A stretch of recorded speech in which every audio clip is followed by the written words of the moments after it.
nuisible pour eux. Tout à fait. Donc voilà, un métier qui s'inscrit parfaitement dans une notion d'économie circulaire, prendre un déchet pour en faire une ressource. Selon toi, quelle est ta raison d'être? Ma raison d'être, elle est tout simplement d'être utile au quotidien. Si je me lève et que ma journée va être neutre, c'est une journée ratée. Tous les jours, je me lève, je prends plaisir à aller au boulot.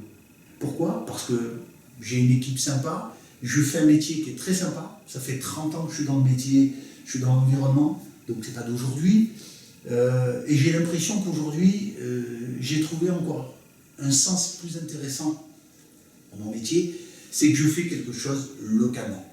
J'ai toujours travaillé un petit peu pour des grands groupes. Beaucoup travaillé à l'international. Voilà. Mais aujourd'hui, je fais quelque chose pour mon département, pour ma région et pour protéger l'environnement, mais pleinement. Et ça donne du sens à ma vie et à mon boulot. C'est bien. Oui, quand on parle d'acteurs engageants et engagés, ton métier justement d'ici 5-10 ans, tu le vois comment?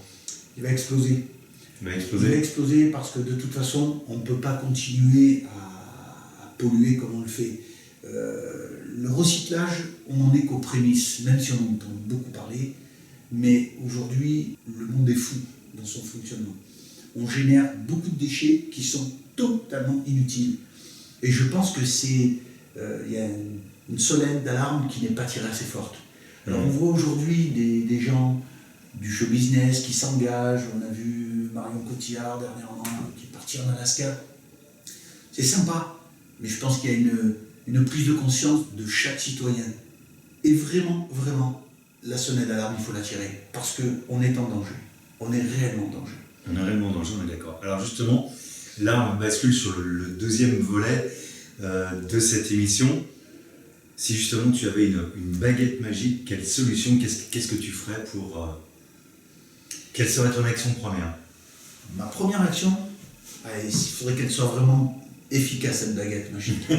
Ça serait de rayer des océans tous les déchets plastiques qui sont en train de flotter.